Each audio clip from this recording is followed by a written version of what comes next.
$1, that's what it cost to walk into Disneyland in 1955. Today, a single ticket can run you $209, and that number represents more than just inflation doing its work over 7 decades. This is how Disney parks went from Walt's original vision of treating every American family like royalty to a system where 45% of parents now take on debt just to show their kids the Magic Kingdom. Disneyland opened its gates on July 17, 1955, charging adults $1 and children 50 cents with parking at a quarter. A ticket book running $2.25 got you admission plus 8 ride coupons, which meant the whole family could experience the park for less than dinner at a nice restaurant. Magic Kingdom followed on October 1st, 1971, with admission at $3.50 for adults and parking cost 50 cents. That $3.50 from 1971 adjusts to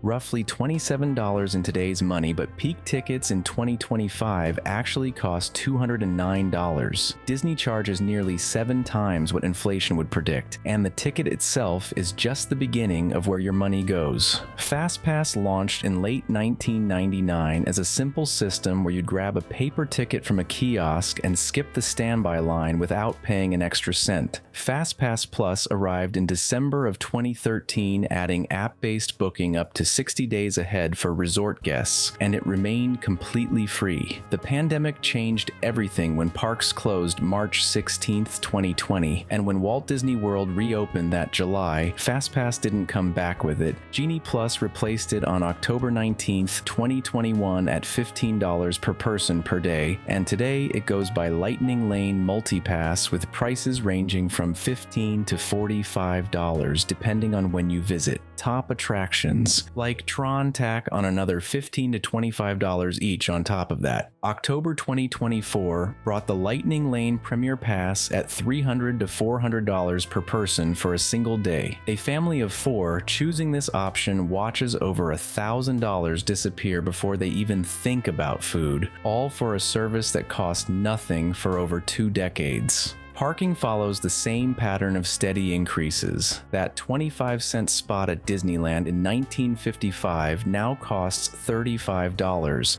and Walt Disney World parking jumped 76% since 2015 alone. March 21st, 2018 marked the day Disney started charging resort guests for overnight parking at $13 to $24 per night, ending a perk that had been free since 1971. Backlash pushed Disney to restore free self-parking on January 10th, 2023 after Bob Iger returned as CEO. Disney's Magical Express, the free airport shuttle that ran from 2005 until January 1st, 2022, is simply gone now. Families pay $40 to $80 round trip for Mears Connect, or $35 to $65 each way for rideshare. MagicBands went from free for resort guests to $35 to $65 starting January 1st, 2021, 61%. That's how much food prices climbed between 2014 and 2024, according to FinanceBuzz, leaving regular inflation far behind. The Mickey Premium Ice Cream Bar went from roughly $2.59 in 2009 to $5.75 today, a 143% jump. Turkey legs at Disneyland cost $14.49. Bottled water runs $4 to nearly $5, and quick service meals average $16 to $22 per person. Character dining ranges from $49 to $88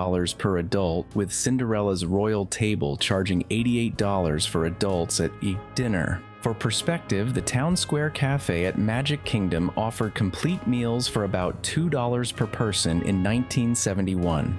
Various travel analyses put a frugal 7-night Walt Disney World trip for a family of 4 at around $6,000, with high-end trips pushing past $15,000. Mouse Hacking calculated a baseline 5-night trip at just over $7,000.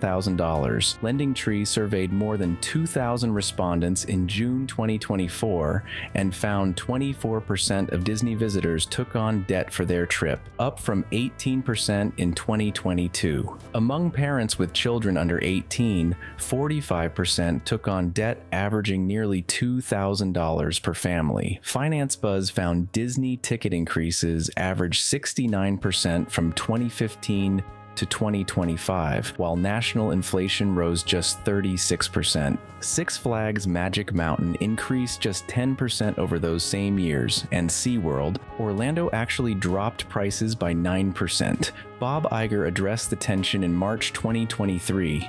I always believed that Disney was a brand that needed to be accessible. I think that in our zeal to grow profits, we may have been a little bit too aggressive about some of our pricing. Fortune reported Iger allegedly said his predecessor Bob Chapek was killing the soul of the company with the price hikes. The Wall Street Journal reported in February 2025 that some inside Disney worry the company has become addicted to price hikes and pushed past what middle-class Americans can afford. Internal surveys since late 2023 found guest intent to return had dropped noticeably. Disney's Parks division still generated $10 billion in operating profit for fiscal 2025, up 8% to record results, even while attendance declined 1%. CFO Hugh Johnston confirmed in November 2025 that airline-style dynamic pricing is coming, currently testing at Disneyland Paris, where prices stay valid for only 60 minutes before potentially changing. Most visitors never anticipate the smaller fees that pile up. Hotels place a $100 incidental hold at check-in. Rooms with more than 2 adults charge $15 to $35 extra per night, and restaurants add automatic 18% gratuity for parties of 6 or more. Missing a dining reservation without 24-hour notice triggers a $10 per person fee. Stroller rentals run $15 to $31 daily, lockers cost $10 to $15, and Memory Maker for PhotoPass pictures comes in at $185 in advance or $210 at the parks. Walt's 1955 dedication speech declared, "To all who come to this happy place, welcome. Disneyland is your land." An employee handbook from that era quoted him saying they should roll out the red carpet for the Jones family from Joliet just as they would for the Eisenhowers. Today, Lightning Lane Premier Pass holders paying $400 walk past guests who couldn't afford the add-on, and extended evening hours serve only deluxe resort guests paying $500 to over $1,000 per night. $15 to $20 covered a family of 4 at Magic Kingdom in 1971, including parking and ride tickets. That same family today faces $600 to $800 for tickets alone. The average week-long vacation now runs $7,000, representing a fundamental shift in who can access what Disney still calls the most magical place on Earth. The magic hasn't gone anywhere. It just costs a lot more to experience it than Walt ever intended.